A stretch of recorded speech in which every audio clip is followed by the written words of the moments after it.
لو انت بنت فقلب الفيديو ده لان الفيديو ده مش للبنات.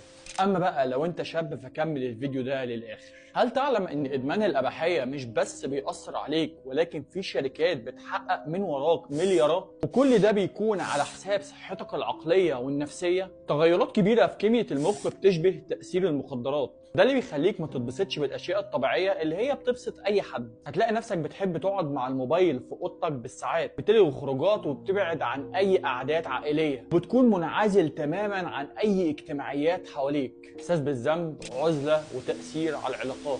حجم صناعة الأفلام الأباحية وصلت عالميا ل 97 مليار دولار سنويا، مكاسب شهرية توصل ل 333 مليون دولار. مش متخيل يعني إيه 97 مليار دولار؟ فأحب أقول لك إن دي أرباح شركتين من أقوى الشركات زي سبوتيفاي ونتفليكس. المواقع الأباحية بتستحوذ على 35% من إجمالي الإنترنت عالميا. إدمان الأباحية بيأثر على 200 مليون شخص عالميا. السؤال هنا إزاي الشركات دي بتعتمد على الإدمان؟ في الفترة الأخيرة الشركات دي لجأت لاستخدام تقنية الذكاء الاصطناعي عشان يقدروا يقدموا محتوى مخصوص يساعد على الإدمان، ده غير إن في غياب للرقابة الفعالة والاعتماد بس على زيادة المشاهدات. وهنا الشركات بتعتمد على الأرباح الضخمة مقابل أضرار اجتماعية ومادية ضخمة على الأفراد. في النهاية حابب أقول لك إن الشركات الإباحية بتكسب من ضعفك، وقرار التغيير بيبدأ منك. حياتك وصحتك يستحقوا الأفضل.